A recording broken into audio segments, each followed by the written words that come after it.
On today's show, it's the Locked On NBA Squad Show. We take over the feed of your favorite show, and we're all in here talking about Fred VanVleet's injury. We talk about things that we want to see at Media Day. We talk about what the Thunder need to do to level up this season. All coming up right here. Locked On NBA Squad starts now.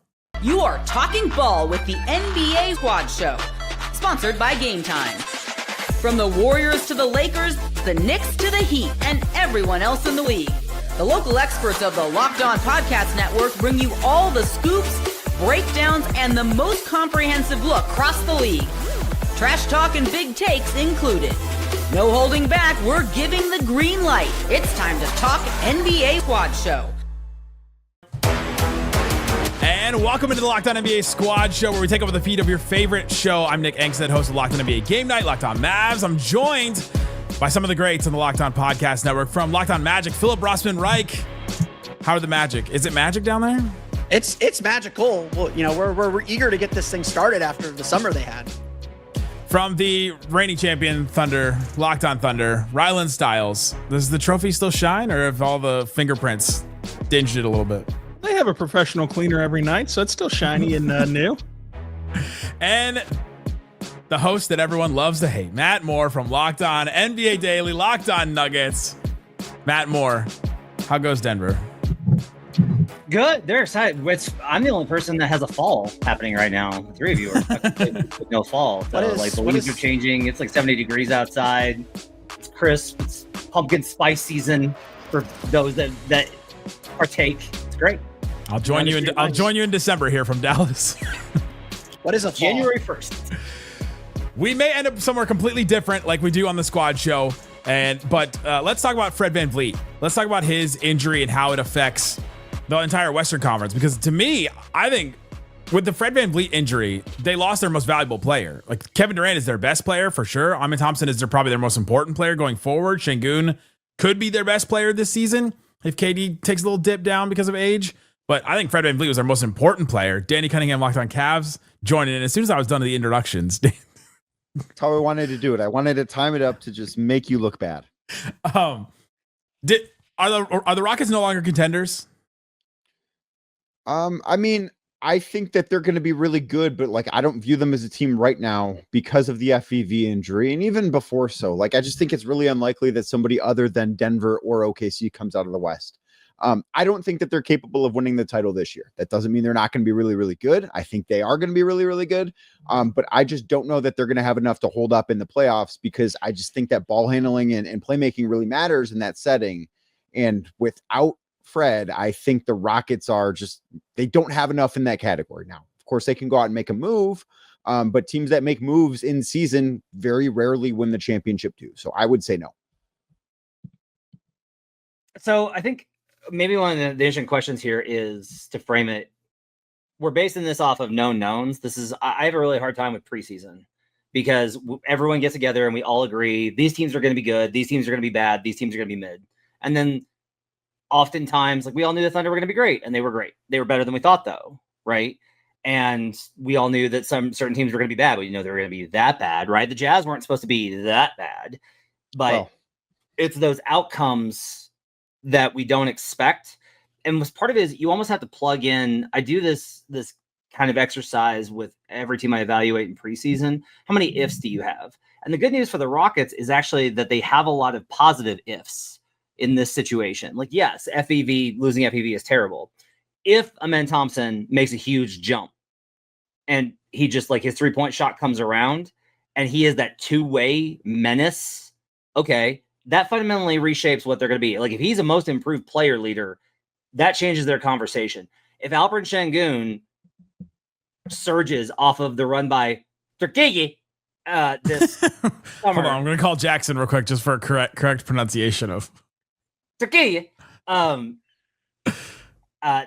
if he becomes that player, that can finally reshape things. If Jabari Smith Jr.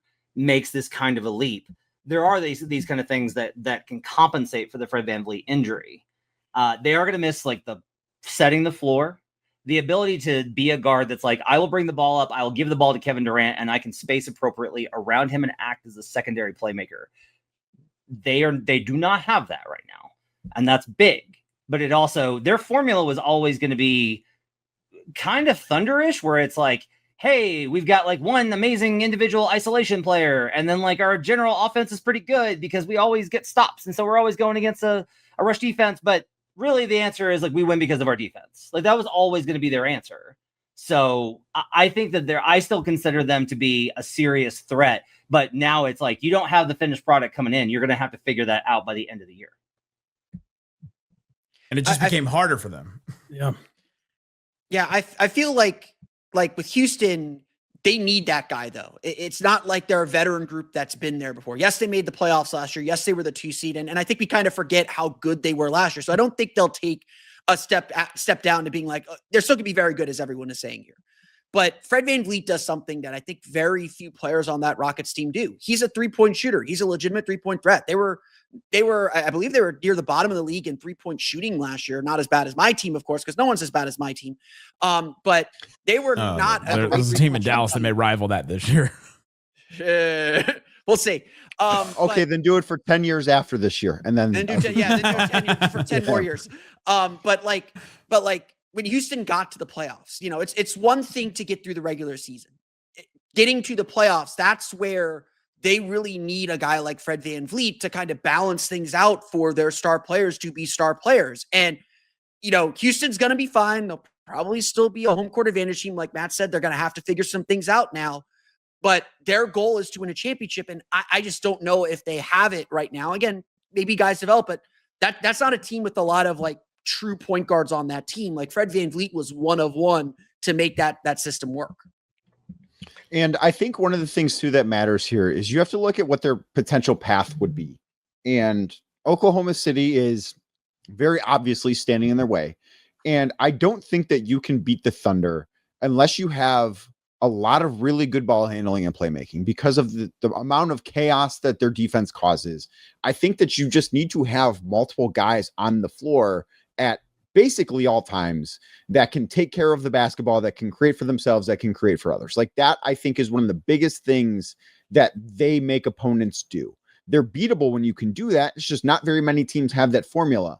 And when you take away a guy like Fred VanVleet, I just think it's really hard for the Rockets to get to that point where they have enough in that category. Hayes over on Locked On NBA Daily had the answer for what they should do. And it's been rattling around my brain. Making the money work is very perilous. But Colin Sexton is like the answer here. That is like the guy.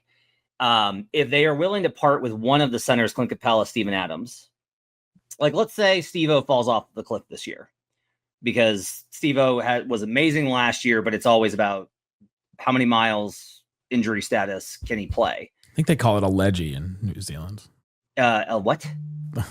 A legion? The cliff. I think they call it a ledgie in New Zealand. A ledgie. Okay. If he slipped off the ledgie and is no longer as important because they have Capella as kind of a backup and they're playing more small ball, right? You can use that as a big chunk of this along with Jayshawn Tate and get a lot of the way there. But that to me is like the type of player that you want if you're like Colin Sexton. Well, yeah, you're not going to get a replacement level Fred VanVleet. There aren't any. Like you're not going to get one. So the key is going to have to be to try and find somebody who can like amalgamate those things that he does, which I think Colin Sexton could. Yeah, I think that they're still like legitimate threats in the sense of winning a lot of games in the regular season, being a home court advantage team, winning a playoff series. But when it comes to contender status, to me, it would be a disappointment to see Denver or Oklahoma City lose to Houston. And that in itself makes them not a contender to me. Whereas before this injury, they realistically could have beaten one of those teams in the postseason. But now it just really is hard to see the path for them to get through the West. And they now have a bunch of question marks, just like the rest of the non-Thunder Denver teams. On Locked On Mavs, we were trying to put together the tiers of the West. I think it's Thunder in their tier on their own. Then probably Nuggets tier on their own. Yeah. Then it's like Minnesota, Houston, Clippers, Lakers, Mavs. Not the Mavs. Not the Mavs. When's Were Kyrie you just coming like back? checking to make sure that we were listening when you said You guys- Mavs? Mavs fans like really think this team that like Isaac Harris from Locked On Mavericks was like talking today about like, well, yeah, I think they could be like a 6 seed before Kyrie comes back. D'Angelo Russell is their starting point guard. And he's their only one. You're just talking about you're just talking about the Rockets getting Colin Sexton, and that was going to be like the answer for that. They have Amen Thompson. They don't even have Kevin Durant. Okay. We have Amen Thompson at home. His name is Cooper Flagg. He's 6'9". That's banking a lot on Anthony Davis playing a full season too. I mean, obviously. I mean, if he's not going to play a full season, then we're not even talking about them as a play-in team. But they're deep. They're a really deep team, and Cooper Flagg's a big X factor. Like, we don't know exactly what he's going to be year one, but what if he's Blake Griffin year one? You know what I mean? Like, all of a sudden, that's huge. I want to go back. Let's not go down making this about the Mavericks always. Today's episode of the Locked On NBA Squad Show is brought to you by Skims. Skims, the underwear I'm wearing currently right now. When I found out Skims was making underwear for men, I was intrigued. I've heard about their quality merchandise from friends and family before, but I had to give it a try. They sent me a free pair, and I went and got some myself. That is the best endorsement I can give, is that I got something for free, and I went and bought it, spent money on it, because these boxers, these briefs are the best that I've ever had. I keep going back and buying them again because they hold their shape. They're great for an active lifestyle, or if you're just a podcaster sitting around all day and watching film and doing stuff, you can do that as well. Love the Skims underwear. You can go check them out and see all the other different kinds of products that they have. Shop Skims Men's at skims.com. Let them know that we sent you after you place your order. Select podcast in the survey. Select our show in the drop-down menu that follows. So go check it out at Skims Men's and skims.com. They also have stores too, so you can go check it out and see what they have there. Again, it's skims.com. Select podcast in the drop-down menu after you place your order at skims.com. I want to go back to I think where Houston is, because I want to make the case that they're in that tier 2. With Denver? Yeah. So they're the 2 seed last year. They won the games. Now, a lot of those were they had a stellar record versus teams, the elite teams in the league, and we were all like, yeah, that's not going to hold. And then what do you know? It didn't hold. But I actually was pretty encouraged by that first round series versus the Warriors, because if that young team had gotten in there versus the veteranship of those creaky old dudes and just fallen apart, it would have been like, hey, you may not be 16 players, but they actually like stepped up and responded. Şengün had moments. Jalen Green had a half. Like Amen Thompson had a half. Like they had these moments along the way, and then Kevin Durant honestly hasn't had a great playoff run recently, which is a little alarming, but I still look at Houston and go, is the defense going to be elite under Ime Udoka with that athleticism? Yeah. Is the offense probably still going to be really good because they were 12th last year and they had KD? Yeah.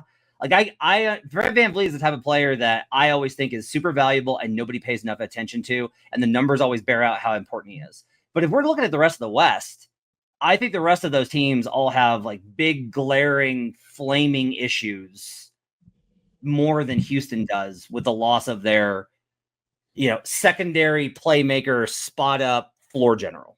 Well, if we're going to put them in the same tier as Denver, what's Denver's big, glaring, flaming issue? I think their big, glaring, flaming issue, the bench may not be better. Like, we think it's going to be better. You hope it's going to be better. I mean, but also if you're talking about like the bench might not be better compared with this team lost their starting point guard and doesn't really have a ton of depth there. Like, I just think those are in two different categories. I'm not saying that the Rockets shouldn't be at the top of that third tier, but I think it's probably not right to put them in the same tier as Denver. And it's probably not right to put Denver in the same tier as OKC. I'm more of like that tier is very wide. And I think Denver has done enough, not only this offseason, but having like championship equity to be in a tier above the rest of those teams that have not. Maybe they do have an inexperience. This is the first year head coach. How many games with the playoff run underneath his belt already? Yeah, really impressive playoff run. How many games would the Rockets take off the Thunder? 7. How many games with the Rockets? I mean, Soft 2. 6. Soft 6. That's ending in 5. They can't dribble against that team. Yeah, I mean, I'm really curious to see what happens with the Thunder defense this year. I'm really curious to see what happens, because the second half of the year there was a lot of shakiness, and it's like, yeah, because they locked up the 1 seed in like January 1st. But a lot of the defense was also built on the back of, hey, what if no one could ever make a 3 versus them?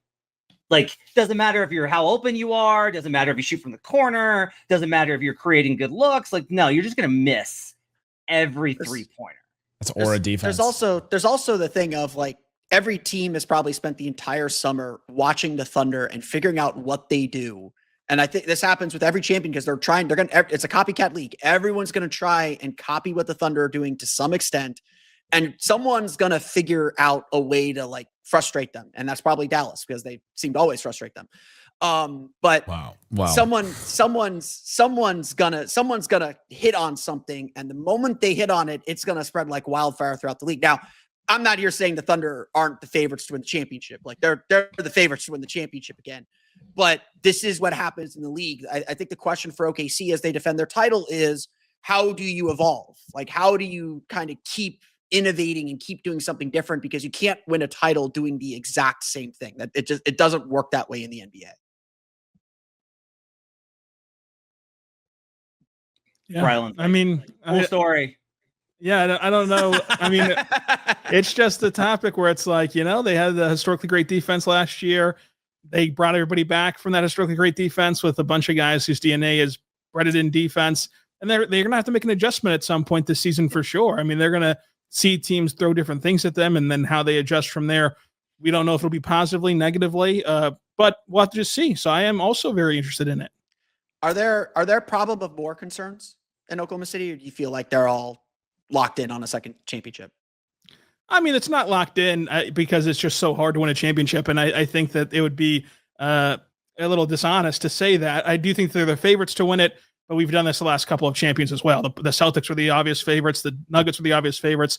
And the Thunder now fall into that category. The only difference being that Oklahoma City has guys who can still progress. It's like you expect Chet to be a lot better this season than he was last year and play more games, frankly, although that doesn't really matter. He played all the postseason, which is what we're really talking about here. But offensively, he can get worlds better. I think Cason Wallace can get a lot better and on down the roster. So how this team internally develops is going to be the biggest story. It's going to be the difference in between repeating or falling in line with the rest of the NBA history recently of this parity era. Like if their big move this summer was to bring everybody back and bank on all these guys getting better, they're going to be right or they're going to be wrong about that. And we'll see what's going to happen this season. But I think that they made a really good bet that these guys are going to keep getting better, and particularly Chet Holmgren, and even Jalen Williams can get better as well. We saw him play way differently in the playoffs than he did in the regular season, at getting downhill and getting to the free throw line more, and being just a bit bigger force as a scorer. So I'm very interested in seeing them. It's not going to be a waltz your way to the championship by any means, but they are in a good position. So I got some nerd stats here. Teams that finished number 1 in defensive rating the following season, their average finish since 2011-12 is 6.33 on defense the next season. So you finish number 1 on defense, your average finish is 6.33. 4 teams went back to back with a number 1. Pacers 2012, 2013. That was 3 years in a row they did that, because that Frank Vogel Pacers team was insane. The 2016 Spurs and the 2021 Celtics. So it is just kind of interesting to see this, like, teams that went number 1 on defense and their average finish. One of the kind of conclusions I've come to is that defense is sticky, but elite defense is not. If you're a good defense, you're going to be a good defense. If you're an elite defense, you're going to be a good defense the next year. But replicating these just, oh my God, juggernaut performances is very difficult, which is interesting. Now, the Thunder's offense is still more than good enough. Like, I actually think that they probably underperformed offensively last year. And you think about Jalen Williams' development and Chet Holmgren and Nikola Jokic and like 700 million great players that they have, and they're likely to compensate for that. But I just think it's interesting in that kind of what we're talking about, which is they will have to find a new way to win. That to me was Boston's big miscalculation. And honestly, Denver's too. Is if you really look back at this, what happened to these teams is they thought that they could just do it again. And you can't. Not right now. You can't just run it back. You got to be something new every season, I think, in the NBA. But how new do you have to be? Like, how new does that new thing have to be? And there's an argument that, like, the Thunder can be one of those outlier teams as hard as it is. But I mean, whenever you have a group of players that arguably can take up a whole all defensive team in this roster of its own, that I think that there is no reason to head into the season with any sort of worries really about their defense.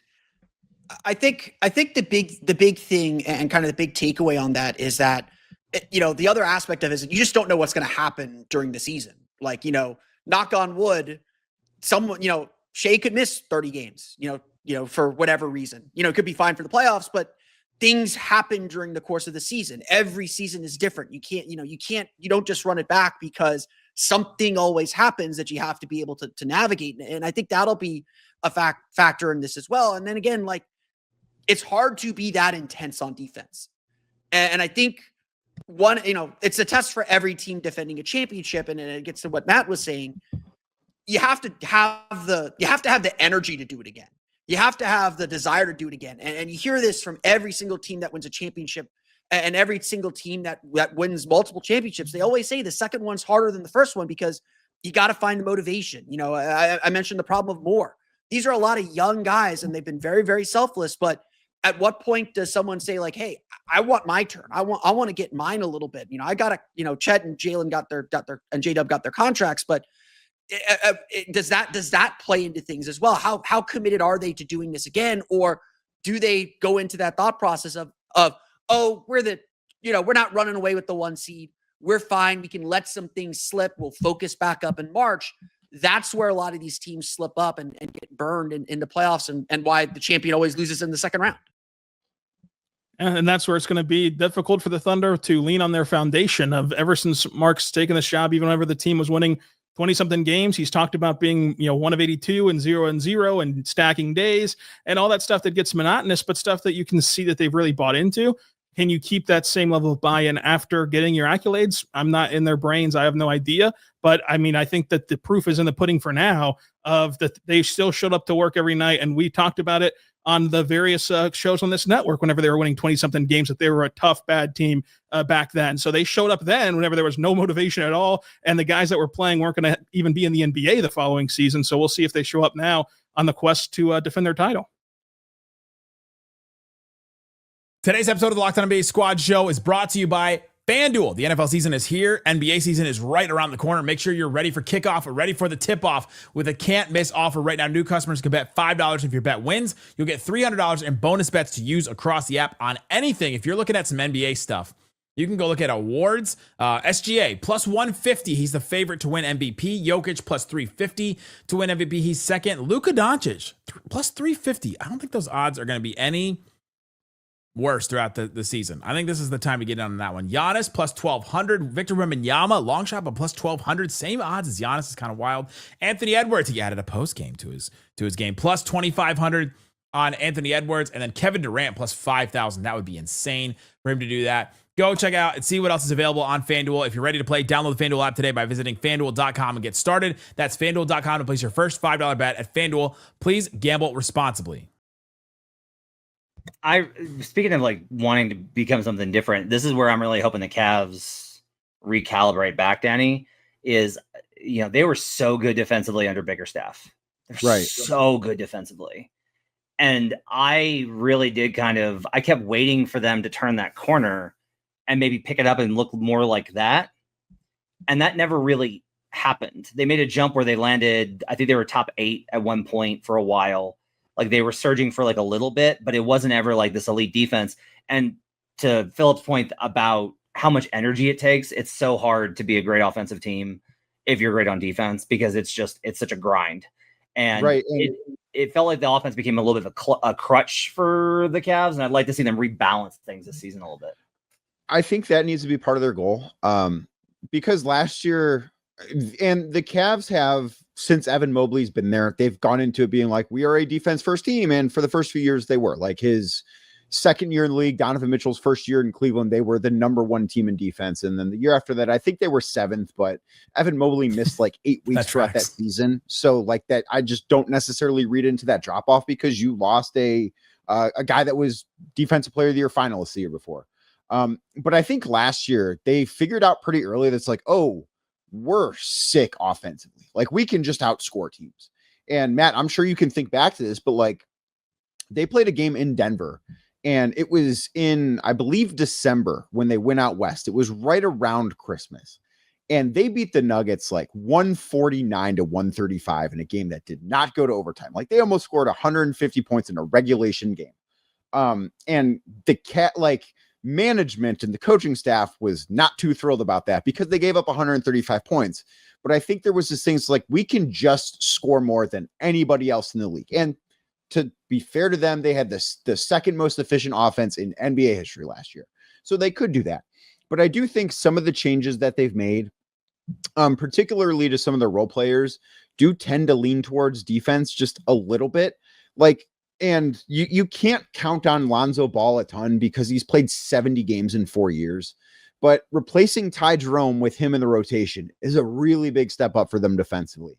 And to get back to the earlier point about the Thunder, like, and even the Pacers too, those two teams didn't have anybody, certainly not role players, that opposing teams could just be like, you know what, you can't play in this game. Like, we are going to play you off the floor. And the Cavs had that last year. Like, Ty Jerome could be played off the floor because he was a traffic cone defensively. And Isaac Okoro could be played off the floor because nobody was going to defend him on the offensive end of the floor. And I think that what they wanted to do, and I do think that they accomplished this on paper. We'll see what happens when they start actually playing games.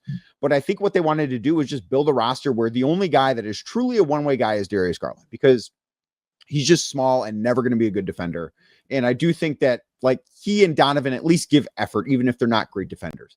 You can have a star that's a one-way guy, but they don't have role players that are one-way guys. So I do think that there will be a bit more of a commitment to the defensive end of the floor this year than there was last year. Let's go around the room and say what you're excited about or what you want to learn from your media day. We'll start Cavs, since we're still going Cavs. What are people excited about? What do you want to learn from your media day? I mean, I think people are excited to see what Evan Mobley looks like. So he came into media day last year and, like, looked noticeably bigger. And he didn't want to get into how much weight he gained or, you know, what kind of stuff he did to become stronger. But I do think that being stronger is something for him that should be, like, number one on the priority list. I think it's that. And I think it's tightening his handle, because ultimately, like, if Evan Mobley is and I'm not saying that I expect this to happen this year, but if Evan Mobley is a top 5 player at the end of the year, and I don't expect that to happen, but if he is, the Cavs are going to win the title this year. Like, if he takes that sort of leap, and internally the Cavs believe that is a possible thing for him. But if he does that, the Cavs are going to win the title, because they're going to be awesome, because that is a huge leap for a guy entering this season as your second best player behind somebody else that was first team all NBA. So I think it's what Evan Mobley looks like. Kenny Atkinson and Kobe Altman already talked. They talked on Tuesday of this week. So we kind of got the updates about Darius Garland's health, and Max Strus is going to miss a few months. So, like, the newsier items are not going to be unveiled next week. But I think it's like, does Evan Mobley, does he pass the eye test sitting at a podium in a jersey, not actually doing anything with the basketball? Danny is on full muscle watch for yes. Like, remember that one year Giannis came back to Milwaukee? It's like, you are jacked now. Can we get some of that from Evan Mobley? Full muscle watch. What about the Magic? I mean, I think the first thing we want to know is are they going to actually make shots this year? Because that would be nice. If they could make shots at all, anywhere, just, you know, anywhere on the floor. Threes would be nice, but mid-rangers are good too. You just wanted to play a game of knockout and just watch them. Just see. Yeah. Just like during media day, just play knockout. Just make sure the ball goes in the basket. Yeah, I think the biggest thing that we want to learn or just begin to understand is how Desmond Bane's going to actually fit into this thing and get a sense, because the sense is that everyone is very, very excited about what this team can be. And I think the anticipation is probably outpaced what they'll actually do. I'm a big believer that it's a process. It's going to be a multi-year thing. They're not a championship team this year quite yet. But I think what they want to show is that they're on the path to it. So we got to see how, you know, whether Desmond Bane actually works in the way that we all think he's going to work. And the newsiest item that we'll be watching on Monday is Jalen Suggs hasn't exactly committed that he's ready for training camp after his knee injury. That's kind of a big deal. We don't know where he's at in his recovery from the injury. And while the Magic like described his knee surgery that he had in February as just cleaning up some cartilage, he had a pretty complex procedure. That's called a mosaic plasty. You can look that up. It is a pretty complex procedure. He's on the court. They've posted photos of him not wearing a brace or knee padding or anything like that. We just don't know if he's doing contact yet. We don't know if he's going to be participating in camp yet. We don't know if he's going to be ready for the preseason game in Puerto Rico yet. We just don't know where he's at. So I think that's a big, big piece of the Magic puzzle is Jalen Suggs as a spot up shooter, as the point guard in name, as the head of the snake on defense. They need him, and they need him to play 65, 70 games at least. Who has a healthy point guard? Who? Denver. The Thunder. do. The Thunder. The Thunder don't have a point guard. Whoa. Shay's a great point guard. Jalen Green looks like he's a point guard. Right? He's a great guard. Sure. I mean, he plays whatever he wants to play, but the Thunder's biggest storyline is Nikola Topic, just because there's no idea what his role looks like. I mean, this is a guy that will struggle to play off the ball. He'll struggle to defend, but he is an elite playmaker, and he showed the ability to get to the rim in Summer League, although that means about as much as, a scrimmage against Eisenhower High School. So who knows what that looks like with Nikola Topic. So is the plan to kind of put him in the G League as a guy that hasn't had a lot of opportunities to play post-knee injury in a live action type of game? Is the plan to put him in the back of the rotation, expecting some lopsided scores that you got a year ago with the best point differential in the NBA? Is the plan to have him be incorporated into that secondary unit to take some of the playmaking burden off of those J-Dub staggered lineups that could stall in the half court very easily last season offensively? So I think that Nikola Topic is like the only question out there for this Thunder team heading into the season. The only question about the team is life's good over here. What could go wrong?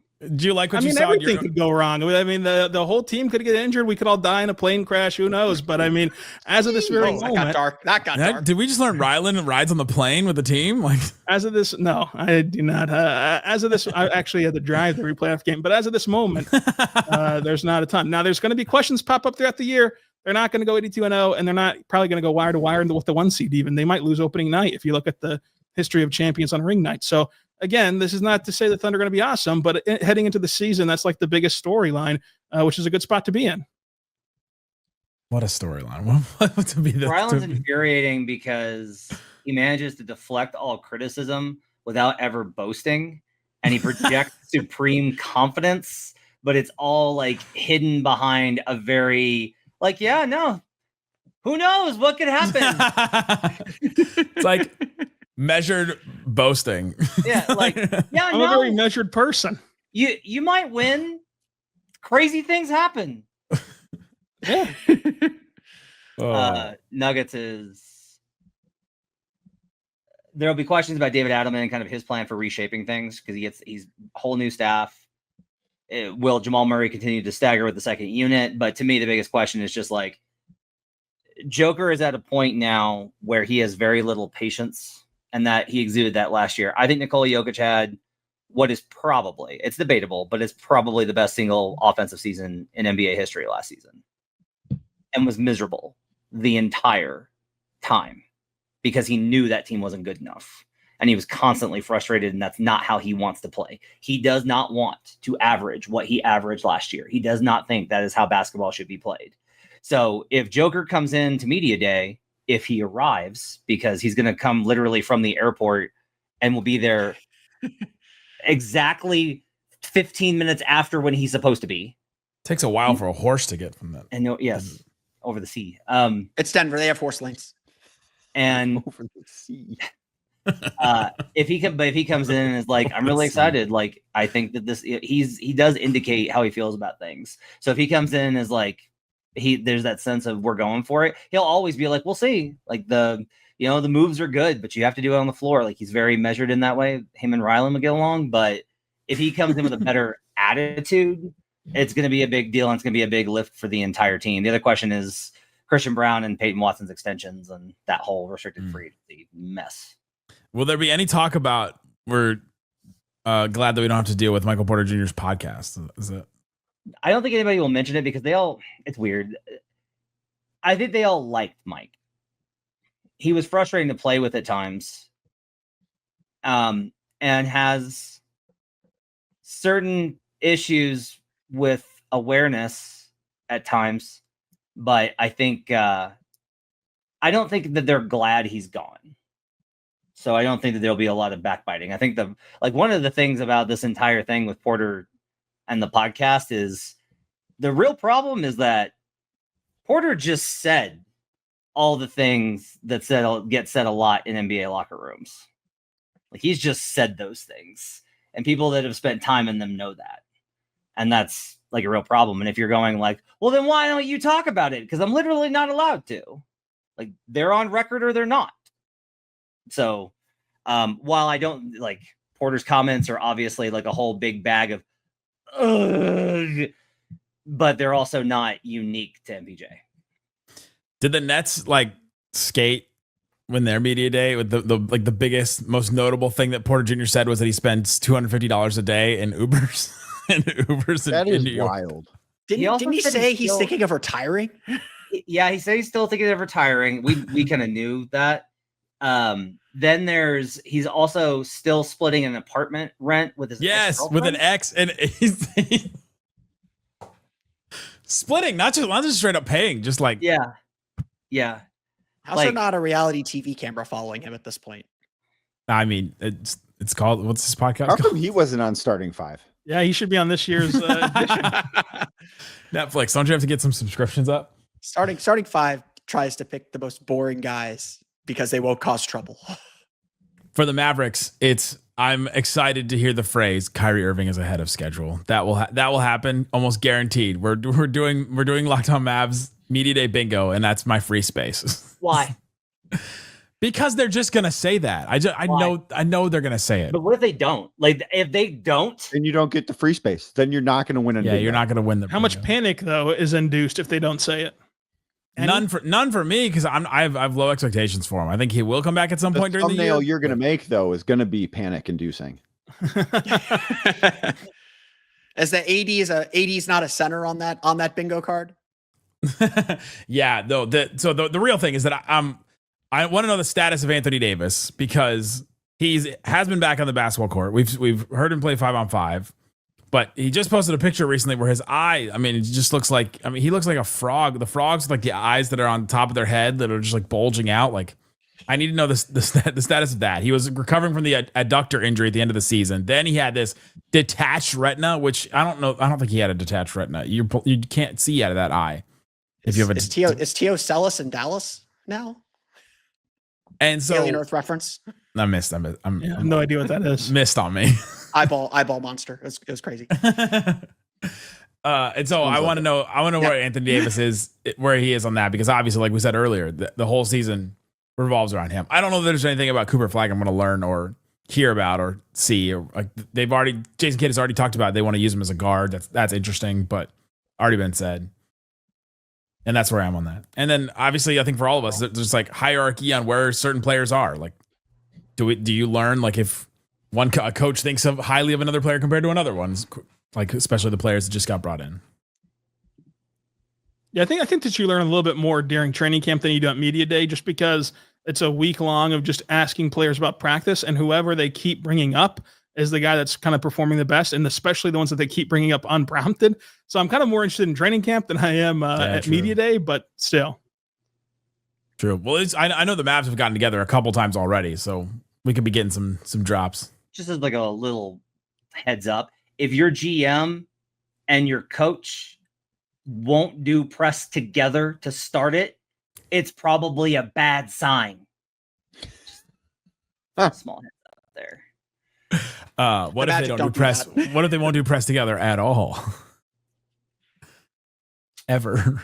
Jason Kidd Except for has that been, one time. Jason Kidd has been elite during this process. Did he got extended? Yes. No, not yet.